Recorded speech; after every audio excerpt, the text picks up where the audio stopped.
पूर्व एक माता की आयु अपने पुत्र की आयु की चौगुनी है। 2 वर्ष पूर्व यानी पहले माता है यानी मदर, और ये रहा सन। माँ की जो आयु है पुत्र की आयु की चौगुनी है, यानी पुत्र की आयु की ये कई गुनी है? चौगुनी। ये 1 है तो ये 4 है। अब सवाल आगे कह रहा है कि 6 वर्ष बाद उसकी आयु अपने पुत्र की आयु के 2 गुने से 10 वर्ष अधिक है। यहां देखो अधिक की बात हो रहा है। अगर अधिक नहीं होता ना तो दूसरे तरीका से ही हम लोग बनाते, कोई बात नहीं। उनकी वर्तमान आयु का अनुपात बतलाना है। तो पहले अब यहां हम समझेंगे, ये 2 साल पहले का है ना, ध्यान से समझना। 2 साल पहले का है तो हम अगर ये माँ की लिख देते हैं और ये बेटा का, ये अनुपात में है, इस बात को ध्यान में रखना। तो ये 2 साल पहले का है ना, हम कहें कि इसका परसेंटेज कितना होगा, तो क्या करोगे? 2 साल तो ऐड करोगे ना, 2 साल पहले है ना, तो 2 साल इसमें ऐड कर दिए तो ये परसेंटेज हो गया हमारा, कोई दिक्कत?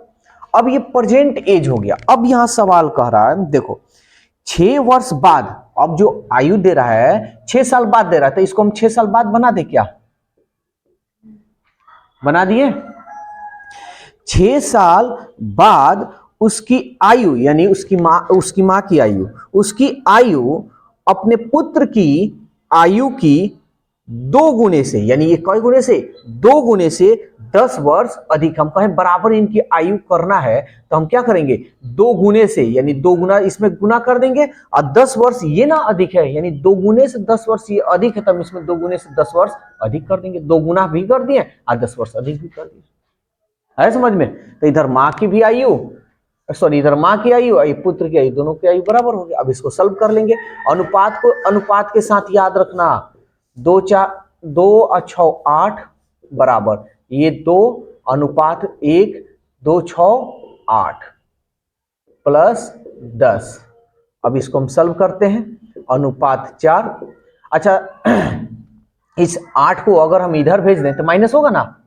चलो पहले इसको हम सॉल्व कर लेते हैं। 2 एकम 2 अनुपात प्लस 2 अठे 16 और 10 है तो 10, 8 को इधर भेज दें, प्लस है तो माइनस। सॉल्व, ये अनुपात 2 आएगा इधर तो माइनस में ना होगा, तो अनुपात 4 में से अनुपात 2 जाएगा तो अनुपात 2। ये देखो 10 में से 8 गया 2 और 16 2 18, 2 9 18, तो अनुपात 1 का मान कितना हुआ? 9। बस अब सवाल क्या कर रहा है? उनकी वर्तमान आयु का अनुपात बतला रहा है। तो चलो ये तो 2 साल पहले का है ना, तो एक बात बताओ, अगर बेटा का 1 का मान 9 आ रहा है तो मां का उम्र कितना होगा? 9 चौके 36। समझ में आ रहा है? तो ये जो आयु है क्या है? 2 साल पहले का है ना, हमको प्रेजेंट एज बतलाना है, तो 2 साल पहले, तो इसमें 2 साल ऐड कर दें तो कितना होगा? 36 और 2 38, ये माँ होगी, और ये सन यानी बेटा। 2 साल इसमें ऐड कर ले तो 9 और 2 11, नहीं ना कटेगा। ये हो गया माँ और पुत्र की आयु का अनुपात। 12 नंबर,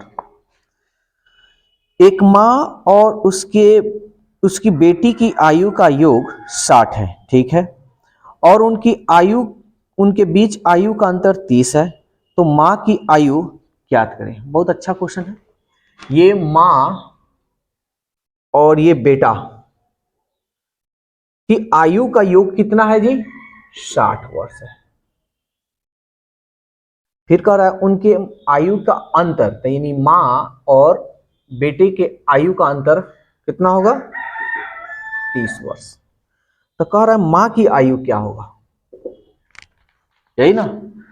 तो इसमें उम्र तुम लोग ऐसे देख लो, प्लस में कौन है, इसमें लो या इसमें तो दोनों प्लस में, तो इसमें हम नहीं समझ पा रहे हैं। इसमें तो समझ ले रहे हैं, ये प्लस हो रहा है और ये माइनस, ठीक है ना? या तुम ऐसे भी कह सकते हो कि माँ की उम्र हमेशा बेटे से ज्यादा होगी, तो ज्यादा वाला जो होगा उसको जोड़कर जब भी इस तरह सेम सेम आप प्लस माइनस दिखे तो नाव और धारा जब पढ़ाएंगे ना, इसी तरह सॉल्यूशन कराएंगे। ये क्लास 10th के लेवल का है कि 1 मानो 2 मानो, जोड़ो घटाओ करते थे ना। तो इसमें वैसे हम लोग नहीं काम करेंगे।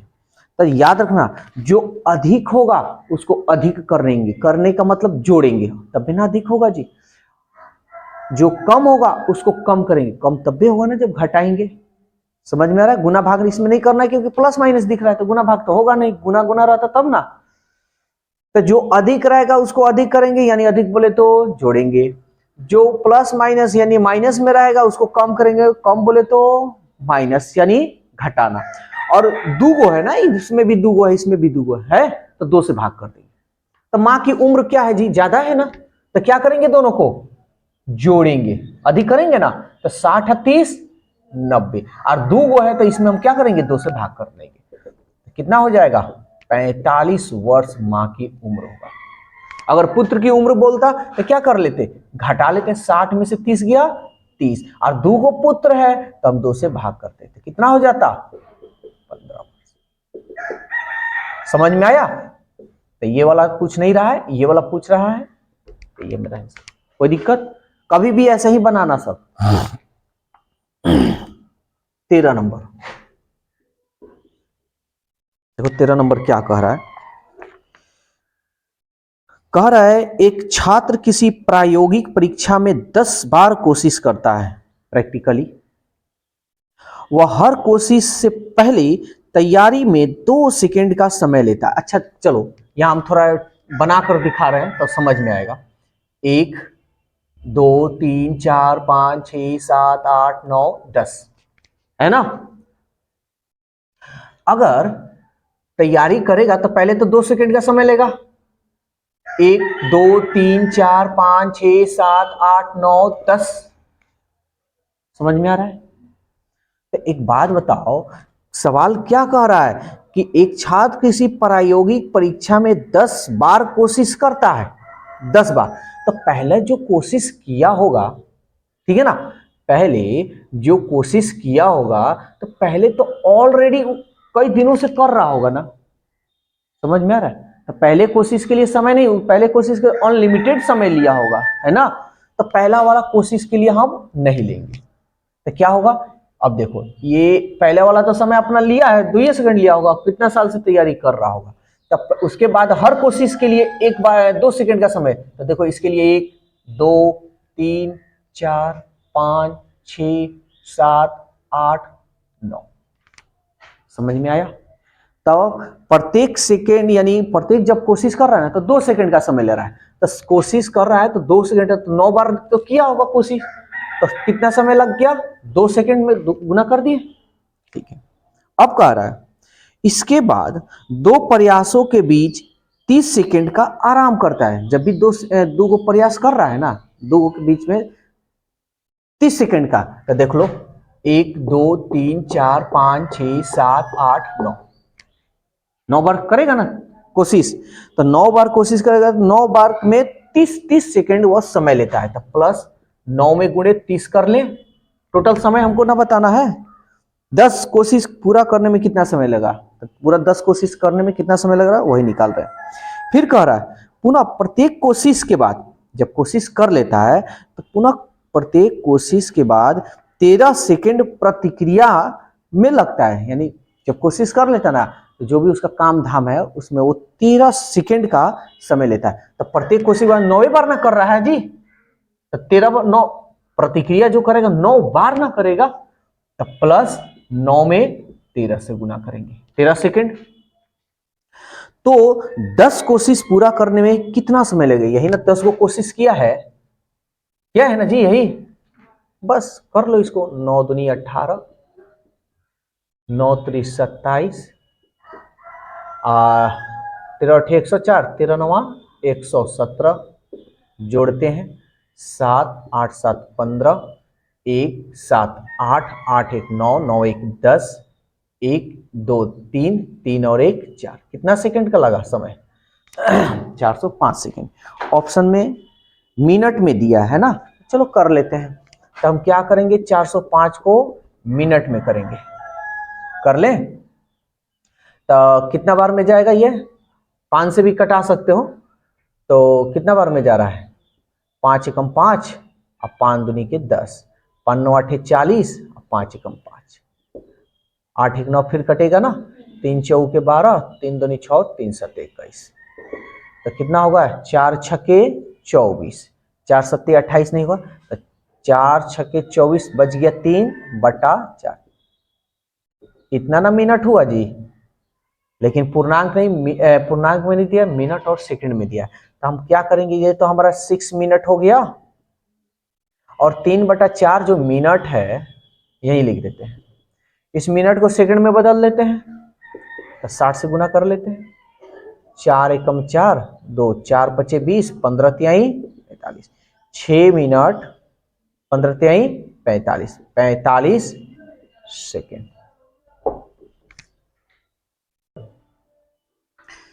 कि मान लीजिए कि एक वृक्ष की 20 शाखाएं हैं, एगो वृक्ष है, अब वृक्ष की 20 शाखाएं हैं, प्रत्येक शाखा की 5 उपशाखाएं हैं। अब इसी का कितना, प्रत्येक का 5 उपशाखाएं हैं, इसका प्रत्येक का 5 उपशाखाएं हैं, प्रत्येक उपशाखा, अब फिर इसका प्रत्येक उपशाखा में 15 पत्तियां हैं, 15 पत्तियां हैं, एक एक का सब लिखे हैं, लेकिन 5 उपशाखाओं में 5 उपशाखा है यहां है, 5 उपशाखाओं में 5 पत्ती प्रति उपशाखा की दर से पत्ती झड़ गई। ठीक है भाई, 10 उपशाखाओं को औसत की स्थिति के कारण काट लिया गया। अब पेड़ पर कितनी पत्तियां हैं, तो समझते हैं, ध्यान से समझना। 20 शाखाएं हैं, अब 20 शाखाएं में प्रत्येक में कई गो शाखा है, उपशाखा है जी 5, कोई दिक्कत। अब प्रत्येक उपशाखा में 15 पत्तियां हैं, तो टोटल कितना हो गया ये तो मालूम कर लेंगे ना, जो झाड़ा उड़ा तो बाद में की बात है। तो चलो 20 पचे 100, अब 15 कितनी पत्तियां आ गई, 1500 पत्ती आ गया। अब सवाल जो कह रहा है झड़ने का काटने का निकाल लेते हैं अलग से। कह रहा है 5 उपशाखा, ये मेरा 5 उपशाखा, ठीक है ना, 5 उपशाखा में से 5 पत्ती प्रति उपशाखा की दर से झड़ गई, तो 50 25 गुना पत्ती झड़ा है, समझ में आ रहा है, ये झड़ गया, जिस तरह बाल नहीं झड़ता है उस तरह ये भी झड़ गया। अब कह रहा है कि 10 उपशाखाओं को औसत की स्थिति के कारण काट लिया गया, तो 10 उपशाखाओं को औसत की स्थिति से काट लिया गया है, तो 10 उपशाखाओं को काटा गया है, प्रत्येक उपशाखाओं को काट लिया गया है। अब प्रत्येक उपशाखा में 15 पत्ती है ना, तो इसमें हम गुना कर लें, 15 दहिया 150, ये भी झड़ गया या काट लिया गया वो तो अलग हो गया। अब कर आप पेड़ पर कितनी पत्तियां हैं, तो क्या करना है, इसको जोड़ लें, कितना होगा जी 175, 175 ना पत्ती झड़ गया है, और टोटल कितना था, तब बचा कितना, 10 में से 5 गया 5, 9 में से 7 गया 2, और 4 में से 1 गया 3, 1325 पत्ती क्या हुआ बचा। कोई दिक्कत, 15 नंबर। ये देखो क्या कह रहा है, मेरे पास बांटने के लिए कुछ फल हैं, ठीक है भाई, कौन फल है नहीं मालूम चल रहा है, यदि मैं प्रत्येक पैकेट में 5 फल रखता हूं तो मेरे पास 5 फल बचते हैं। यानी कह रहा है कि प्रत्येक पैकेट में अगर 5 गो फल रख देते हैं, मान लो 6 गो फल है ना जी, 6 फल रखते हैं ना, तो इसके पास मेरे पास 5 गो फल बच जाता है, यानी कितना बच जाता है, बचा 5 फल। यानी पैकेट है और उसमें 6 गो फल रखते हैं तो 5 गो फल क्या होता है, बच जाता है। ठीक है, यदि मैं प्रत्येक पैकेट में 3 फल रखता हूं, प्रत्येक पैकेट में अगर 3 गो फल रखते हैं तो मेरे पास 2 फल बच जाता है। यानी कितना बचा, 2 फल बचा। अब कह रहा है यदि मैं प्रत्येक पैकेट में 5 गो फल, कोनो तो फलवा रख ले, क्या जरूरत है इतना फल रखने का। प्रत्येक पैकेट में अगर 5 गो फल रखता हूं तो मेरे पास कुछ नहीं बचता है, यानी 0 फल बचता है। समझ में आ रहा है। मेरे पास पैकेटों में रखने और बांटने के लिए कम से कम कितने फल है, यानी फलों, कह रहा है मेरे पास पैकेटों में रखने और बांटने के लिए कम से कम कितने फल है। यानी जो ऑप्शन दिया है A number 30, B number 35, C number 25 और डी नंबर 32। अगर तुम लोग इसको कॉन्सेप्ट पे बनाओगे तो ढेर लंबा चौड़ा हो जाएगा। कभी भी मैथमेटिकल रीजनिंग हो या कभी भी इस तरह का क्वेश्चन बड़ा लैंग्वेज में लिखा रहे तो उसका एक ही कंसेप्ट, ऑप्शन। ऑप्शन पकड़ो, फटाक देना बनेगा। अगर हम मान लेते हैं कि कह रहा है कि ये जो दिया हुआ है क्या दे रहा है जी, मेरे पास पैकेटों में रखने और बांटने के लिए कम से कम, ये फलों की संख्या है ना, है ना, ये फलों की संख्या है। और यहाँ फल के बारे में दिखाया है तो चलो ना फल हम ले लेते हैं। अगर मान लो हमारे पास 30 गो फल होता और एक पैकेट में हम 6 गो फल रखते तो कितने पैकेट होते, 6 से भाग दे दे, 6 पचे 30, तो सब पैकेट में रखा जा रहा है जी। समझ में आ रहा है। लेकिन यहाँ तो कह रहा है 5 गो फल बच रहा है, तो कहाँ बच रहा है, बच रहा है तो ये तो पहले ही हमारा कट। समझ में आया। ये वाला देखते हैं। अगर प्रत्येक पैकेट में हम 6 गो फल रखते तो 6 पचे, यहां लोग कर कर दिखा देते, 6 पचे कितना बच गया, देखो तो 5 कह रहा है बच रहा है भाई। ठीक है, अगर हम 3 गो फल रखते तो चलो देख लेते हैं, 3 एकम 3, 3 एकम 3 कितना बचेगा, 2, देखो तो 2 बच रहा है। समझ में आ रहा है। ऑप्शन से ही हलवा पे भी हलवा है। कितने कितने कितने 35 है ना। अब ये वाला ले लेते हैं, 5 अगर फल रखते हैं तो 5 सत्ते, देखो तो एक भी, यहाँ एक भी फल बच रहा है, यहाँ भी एक भी फल है। इसका मतलब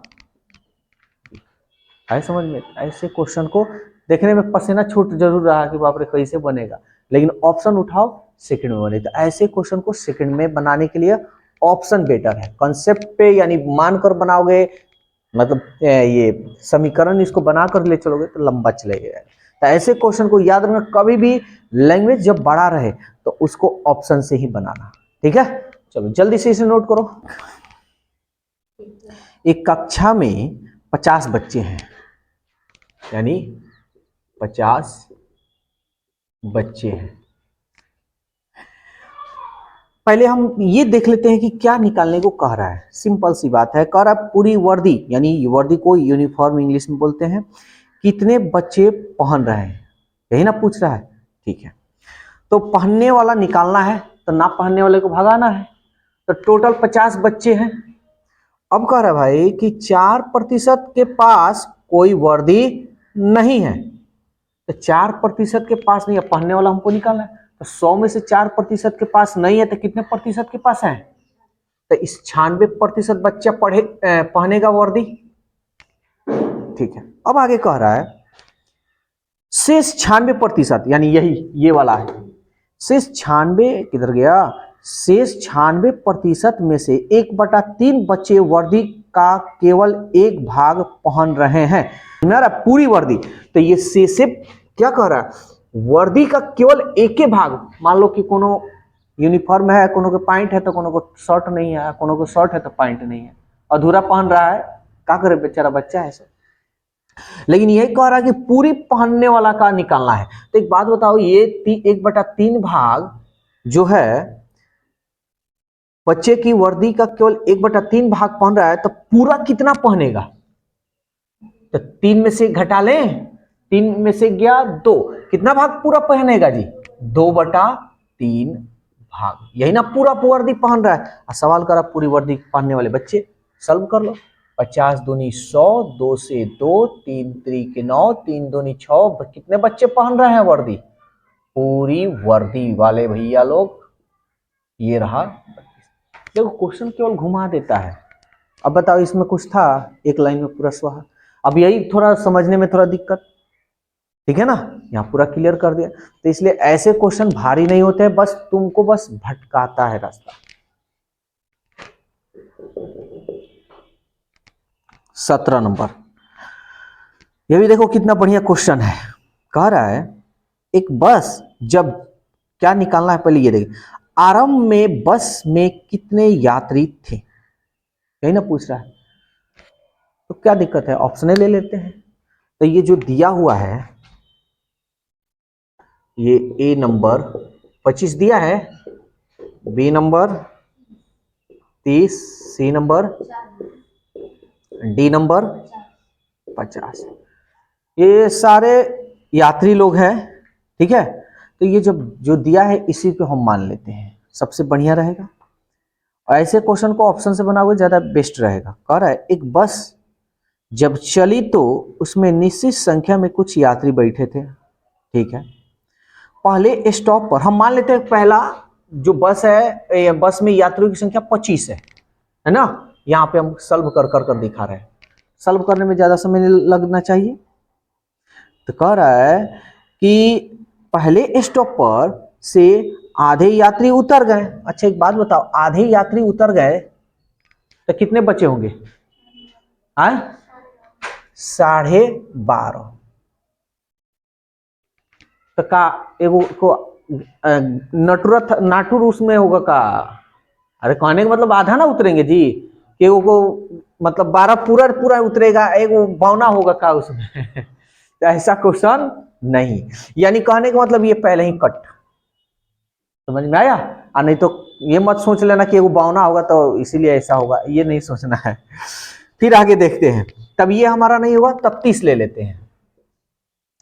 कह रहा है कि पहले स्टॉप पर बस में से आधे यात्री उतर गए। चलो भाई आधे उतर गए तो कितने बच गए? 15 बच गए। और 15 यात्री बस में फिर ठूस ठूस कर चढ़े गए। सॉरी 35 है, तो कितने होगा जी? 5 और 5 10, 3 और 1 4। अब 40 बस, 5 5 10, 3 1 4 1 5, सॉरी 50। दूसरी स्टॉप पर 1/5 यात्री उतर गए और 40 यात्री चढ़ गए। कोई दिक्कत नहीं, 1/5 ना उतरा है, कितने बच गए? हाँ 4/5, सीधा हम 5 में से घटा लेते हैं, वही बच गए, तब इतने बच गए। अब फिर कह रहा है कि बच तो गए लेकिन फिर 40 गो यात्री ठूस ठूस कर चढ़ गए। तो चलो करते हैं, 5 दहिया 50 और 10 चौके 40 और 40, यानी अब बस में किसने ठूस ठूस कर जा रहे हैं? 80 गो यात्री चढ़ रहे हैं। उसके बाद बस में 80 यात्री थे, देखो तो 80 यात्री थे, हो गया खेल खत्म और सवाल हजम। आया समझ में? ऐसे क्वेश्चन को ऑप्शन से बनाओ, सबसे बेस्ट होगा। 18 नंबर, अब 18 नंबर देख लो, ये भी बहुत बड़ा क्वेश्चन दिया है। अब देखो क्या कह रहा है, पहले हमको निकालना क्या ये देख लेते हैं। क्या निकालना है जी? प्रारंभ में दिल्ली से कितने यात्री बस में सवार थे? सेम क्वेश्चन है, बस में कि यात्री बस में सवार थे, बस से सवार है जी, पहले के जमाने में बस था क्या? अब कह रहा है कि एक बस पुरुषों तथा उनकी आधी संख्या के बराबर महिलाओं को लेकर दिल्ली से चलती है, ठीक है कोई बात नहीं।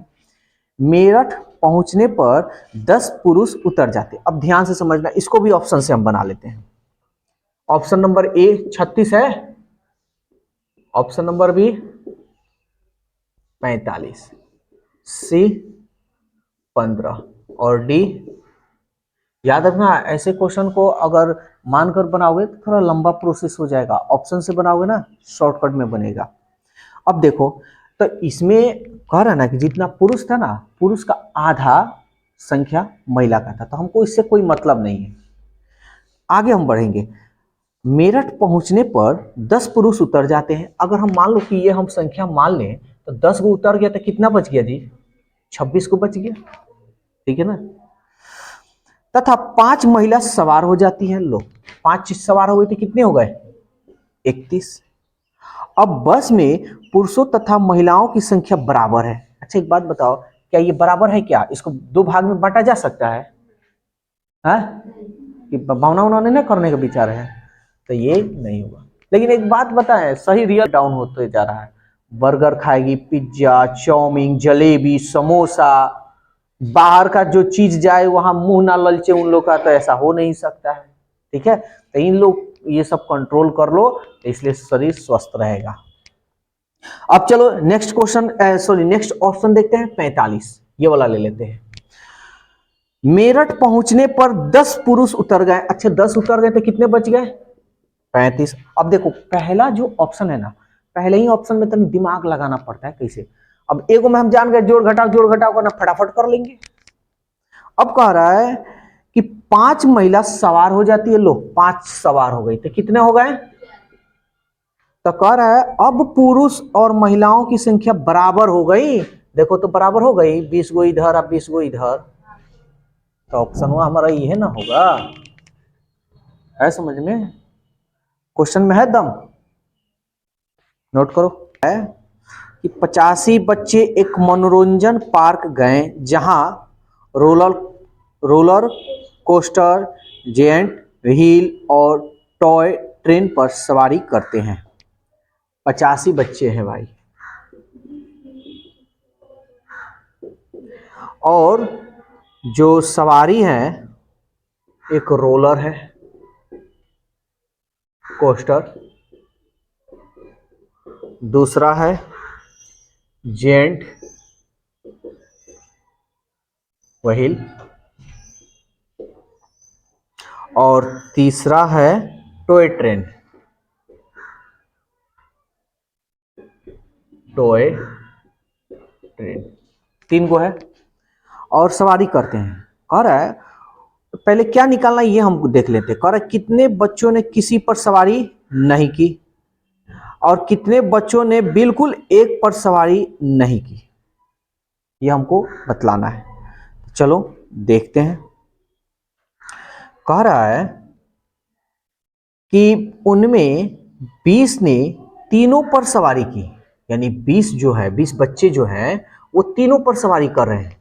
तीनों ये जो है ना, इस पे भी, इस पे भी और इस पे भी, तीनों पे सवारी कर रहे हैं, ठीक है। पर और तीनों पर सवारी की, और 55 ने 3 सवारी में कम से कम 2 सवारी पे की। अब ध्यान से समझना, यही क्वेश्चन थोड़ा सा भटकाने वाला है।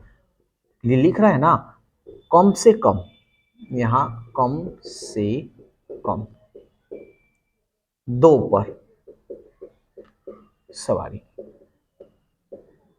की, यानी इसका क्या मतलब है पहले तो ये समझना होगा। यानी बच्चा सब 85 गया, ठीक है ना, और 85 जब बच्चा गया तो क्या हो रहा है ना कि उसमें सब बच्चा जिद लगा दिए कि नहीं हम खेलेंगे, लेकिन कम से कम 2 गो पे तक खेलेंगे। इसका क्या अर्थ हुआ कि 2 गो कम से कम खेलेगा, 2 से अधिक हो सकता है लेकिन कम नहीं हो सकता है, ठीक है भाई, कोई दिक्कत नहीं। अब प्रत्येक सवारी की लागत 10 रुपया है, ठीक है, यानी एक सवारी का 10 रुपया। तो मनोरंजन में पार्क की कुल आय, यानी कुल जो खर्च हुआ ना, कुल आय जो है 1450 रुपया खर्च हुआ। तब कितने बच्चों ने किसी पर सवारी नहीं की? तो पहले हम जो सवारी कर रहे हैं, कितने बच्चे सवारी किसी पे नहीं की, ये बात पूछा जा रहा है। तो किसी पे नहीं की तो पहले हम ये चेक कर लेते किस पे हुआ है। तो 20 बच्चे सवारी कर रहे हैं, तो 20 बच्चे सवारी कर रहे हैं तो ये क्या है, एक बच्चे पर कितना 10 रुपया, और 20 बच्चे सवारी किए हैं लेकिन तीनों पे ना किए हैं, तो एक सवारी का 10 रुपया, तो 3 सवारी का 30, तो 30 रुपया, तो ये 30 कितना हो जाएगा टोटल रुपया? 600 रुपया ना हो गया जी। तो 600 रुपया तो इधर गया होगा, लेकिन यहां इस चीज को हम थोड़ा काम कर लेते हैं। अब 85 बच्चे का है ना, तो हो सकता है कि भाई 20 बच्चा इसमें भी घुसा हो सकता है ना, ये तो 2 गो है, हो सकता है कि 3 गो इसमें भी आया हो। तो क्यों ना हम काम ये करते हैं कि जो तीनों पे सवारी किया है उस तीनों को इसमें से निकाल कर भगा दे, कह कि जाओ भाई तुम। तो 2 यानी यहां पे 2 सवारी करने वाले बच्चे की संख्या निकाल लेते हैं। तो 55 में से 20 गो को निकाल दिए तो कितना बच जाएगा? 35 गो बच गया। ये कितने पर सवारी कर रहे हैं? 2 पर। 3 गो को भगा दिए, अरे 3 गो ना सवारी है, 4 गो पे थोड़े करेगा। तो ये 2 गो पे सवारी है, तो एक सवारी पर 10 रुपया, तो 2 सवारी पर तो 20 रुपया, तो 35 दूनी 700 रुपया ना ये लगाया है। समझ में आ रहा है? टोटल पैसा भाई कितना दिया गया? 1450 में से 3 गो सवारी वाला भाई को पैसा कितना खर्च हो रहा है निकाल ले। फिर 2 गो सवारी वाला पे कितना खर्च हो रहा है निकाल ले। अरे सुन, हाँ बतिया वही हुआ। लो, चाहे इसको ऐड कर कर निकालो चाहे इसमें से निकालो, बात तो वही हुआ ना। देख लो ना, दोनों माइनस में आएगा। यहां पे भी कर सकते हो। किधर गया? 600 रुपया और 700 रुपया, कितना 100 रुपया? तो देख लो ना, इसका 13 से ही होगा। 1450 में से 1300 निकाल दिए, कितना हो गया जी? 150 रुपया। अच्छा, ये जो 150 रुपया है, ये 150 रुपया है तो क्या, ये 150 रुपया है तो ये 150 रुपया क्या एक सवारी पर खेलने वाला होंगे? हो सकता है कि नहीं भी खेलने वाले होंगे, ये भी तो हो सकता है। लेकिन सवाल यहाँ कह रहा है कि कितने बच्चों ने किसी पर सवारी नहीं की, यही ना पूछ रहा है। तो किसी पे सवारी नहीं की तो एक बच्चा पर यानी एक सवारी का जो पैसा लग रहा है, कितना रुपया लग रहा है? 10 रुपया। तो 150 रुपया ना बचा है, तो 150 रुपया बचा है, तो 150 रुपया में हम 10 से भाग कर देते तो बच्चों की संख्या निकल जाएगा। तो कितने बच्चे? 15 बच्चे। तो 15 बच्चे ये एक पर ना सवारी किया है, एक के वाला पे है ना जी। सवाल क्या कह रहा है? कह रहा है कितने बच्चों ने किसी पर सवारी नहीं की। तो क्या करना है यार, यहां पे देखो ना, टोटल बच्चे कितने हैं? कोई दिक्कत तो नहीं। 85 में से कितने बच्चे सवारी किए भाई? 20। इसमें से 20। फिर कितने सवारी, 2 सवारी वाले बच्चे कितने हैं जी? 35 है। और फिर एक पर सवारी करने वाले कितने बच्चे हैं? कर लो काम। तो कितना होगा? 5 5 10, 1 3 4, 4 2 6 और 1 7, यानी 15 जो बच्चे हैं वो क्या है? एक भी पर सवारी नहीं की। कोई दिक्कत